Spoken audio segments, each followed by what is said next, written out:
Do you want to guarantee more productive sales meetings and increased revenue? I know you do. Let's talk about it today on the Hits 5.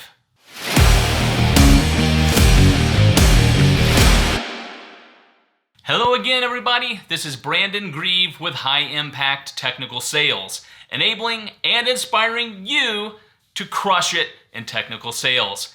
This week is a special edition of the Hits 5 because we're bringing you double the content. I guess we could call today's video the Hits 10. As technical sellers, one of the most important parts of our job is meeting with customers. Makes sense, right? The more customers we meet with, the more pipeline we create, and ultimately the more sales opportunities we win. I like to use the baseball analogy of getting at-bats. The more swings we take, the better our chances of getting a hit. Since customer-facing meetings are so crucial to our success, it's imperative that we make the most out of every opportunity. It often takes hours, if not days, of prospecting efforts to secure a single meeting.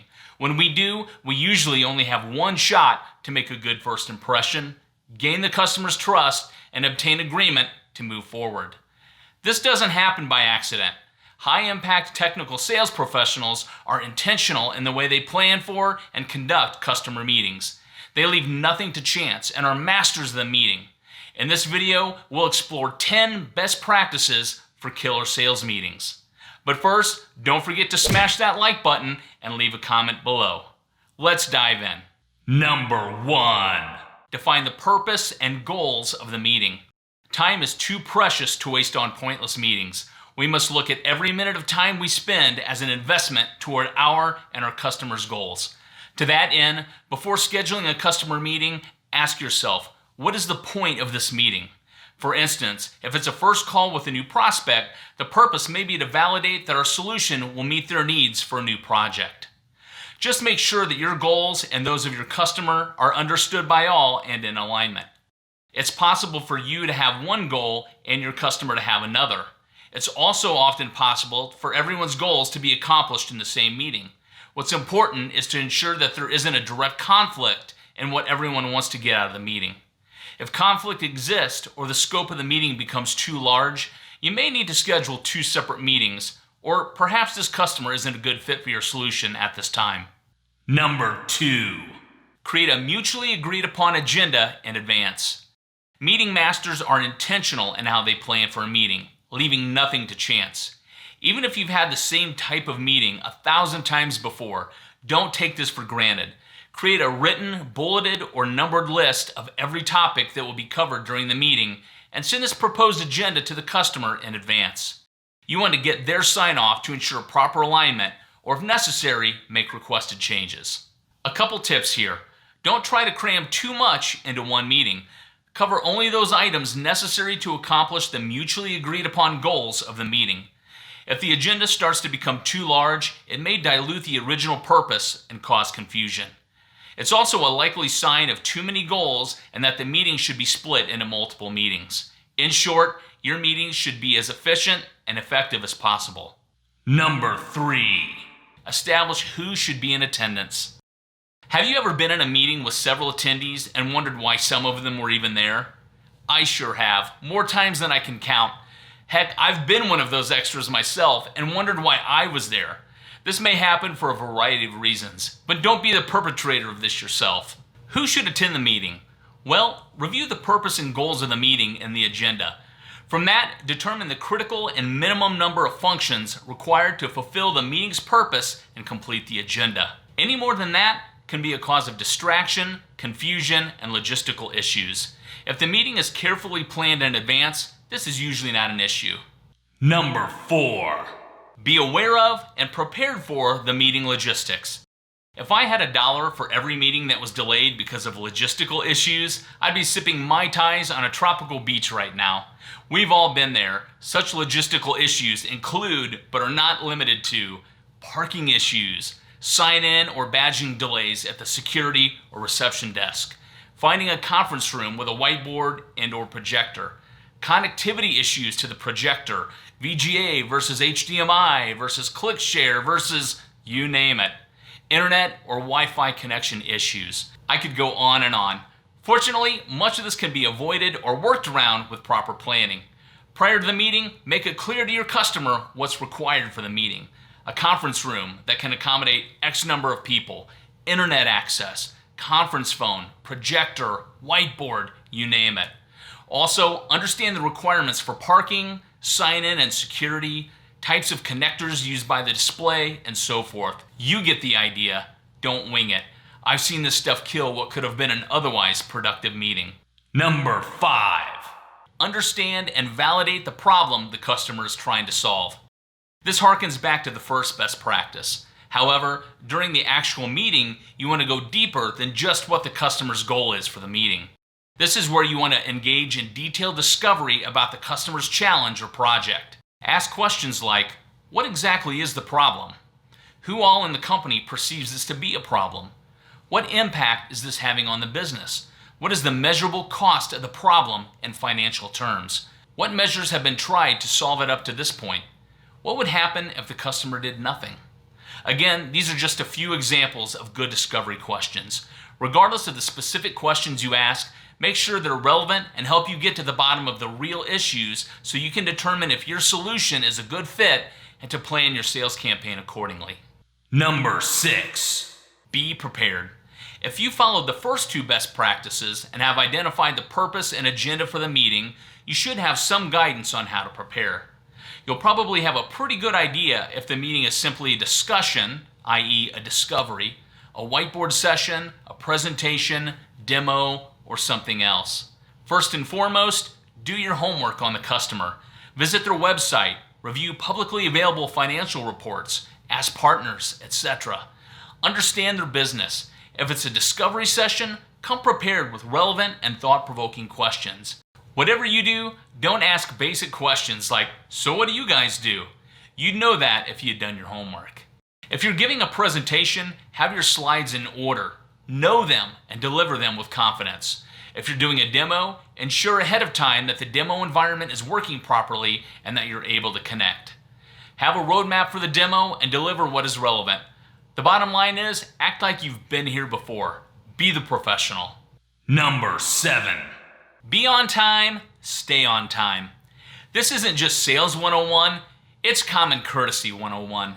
Even still, I constantly witness sales folks disrespecting their customers by showing up late for meetings. Yes, extenuating circumstances happen, but more often than not, this is due to improper planning and poor time management. Either way, the message that the customer subconsciously receives is, you're not important enough for me to show up on time. I certainly feel that way when I'm on the buying end.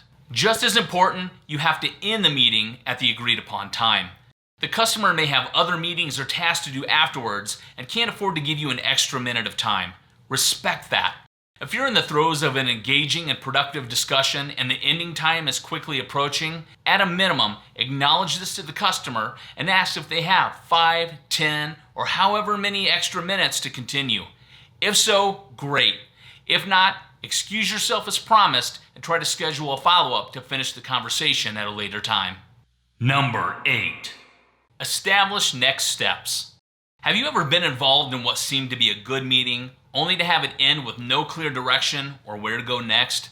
I've seen it happen many times and for many different reasons. One of the most common examples I've witnessed is when the meeting time is up and the customer is in a hurry to move on to their next task or meeting. Everyone scrambles to collect their things and are whisked out the door, often accompanied by a non-committal, "we'll be in touch." The sales team is then left in the lobby or outside thinking, wow, that sure was a great meeting, only for the customer to go completely dark. The best technical sellers I know make it a critical part of their meeting agenda to establish the next steps, including action items and to whom those tasks are assigned. In fact, make sure that the customer has at least one action item for which he or she is responsible. If there's a project due date, create a reverse timeline from there as a guide to what needs to get done and by when. One of the goals of every meeting should be to close for the next meeting. Don't leave it to chance. If everyone is on the same page and has some level of ownership for the next steps, it's rare for customers to fall off the grid. Make sure that you factor time into the meeting for this all-important step. It will help keep the sales opportunity moving forward. Number 9. Listen and take notes. Man, I feel like I have personal stories for each one of these best practices, and this one is no different. As it's said, we have 2 ears and 1 mouth, and we should use them in that proportion. Make sure the customer is doing most of the talking. This is when you learn the valuable insights you need to understand their challenges, buying criteria, personal motivation, and the other details necessary to build a solution to meet their needs. Unfortunately, too often this doesn't happen. Salespeople are so busy talking and beating their chest, the customer can't get a word in edgewise. Deal over.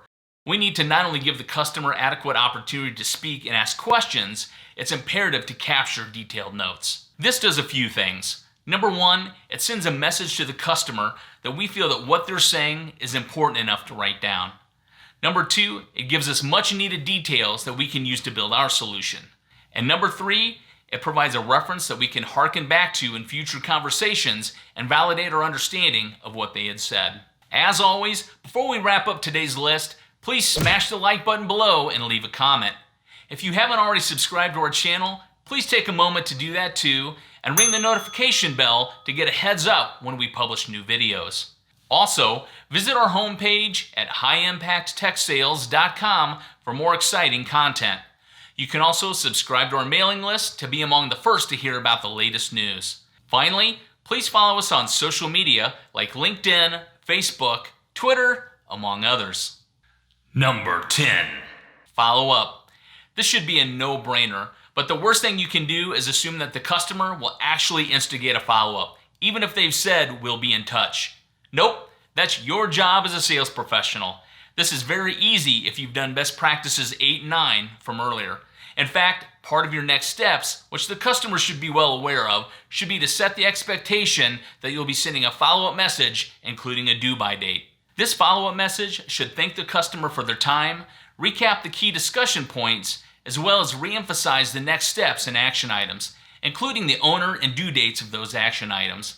The message should also set the expectation that you'll be reaching out to them to confirm all this and lock in a date and time for the next meeting. Finally, the message should provide your contact information and make it clear that, should the customer have any questions or need anything else, that they're free to contact you. Well, that wraps up our 10 best practices for killer sales meetings. Some of this may seem trivial, and some of it may be second nature to you. I'll bet, however, that if we're being honest with ourselves, that we could all stand to improve, at least in some of these areas. Yes, it may seem like a lot more work than what you're used to doing, but it will absolutely make your meetings more impactful and lead to higher sales. But what do you think? I'd love to hear your feedback. Leave a comment and let's talk about it. Until next time, be enabled, be inspired, and go crush it in technical sales.